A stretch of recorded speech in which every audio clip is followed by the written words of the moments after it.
हर साल 20 से 22 लाख बच्चे नीट का एग्ज़ाम देते हैं और जिसमें से केवल 1 लाख बच्चे जिनको अपना मनचाही मेडिकल सीट मिलती है और बाकी पीछे बचते हैं 19 लाख बच्चे जिनके हाथ में केवल निराशा और अकेलापन ही लगता है।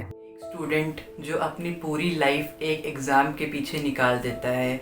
कोई स्टूडेंट्स 2 साल 3 साल अपने एग्ज़ाम को निकालने के लिए उस एग्ज़ाम की तैयारी करते रहते हैं।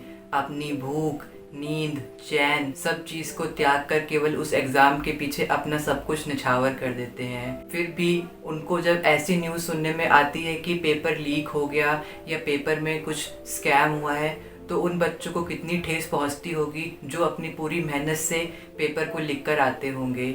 उनको कितना बुरा लगता होगा। मैं भी एक स्टूडेंट रह चुका हूँ और मैंने भी कई कॉम्पिटिटिव एग्ज़ाम्स दिए हैं।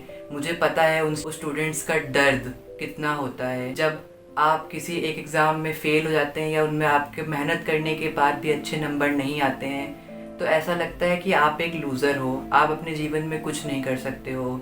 सब कुछ इस पेपर को अपना निछावर करने के बाद भी आपके हाथ में जब सफलता नहीं लगती है तो वो दर्द एक स्टूडेंट के अलावा और कोई नहीं समझ सकता है। 2024 के नीट एग्ज़ाम के अंदर इतने सारे स्कैम्स के ऊपर सवाल उठ रहा है।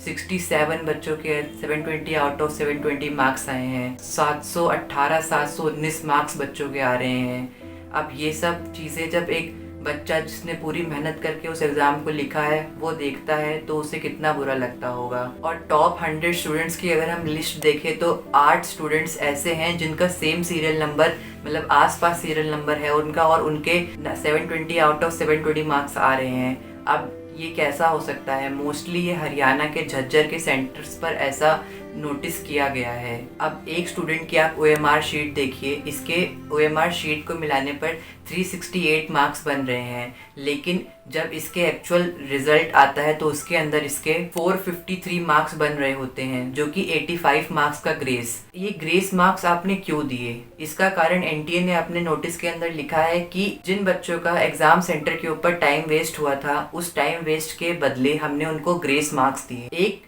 स्टूडेंट के 660 मार्क्स आ रहे थे और उसका 15 मिनट अगर वेस्ट हुआ है और उसके रिजल्ट के अंदर उसके 720 आउट ऑफ 720 मार्क्स दिए गए हैं, तो सोचिए जो एक्चुअल में जिसने मेहनत करके 660 नंबर लेके आया होगा और अगर उसका टाइम वेस्ट नहीं हुआ, वो ऐसे सेंटर पे नहीं था जहाँ पे कोई चीज़ नहीं हुई, तो वह स्टूडेंट का तो फ्यूचर ही बर्बाद हो गया।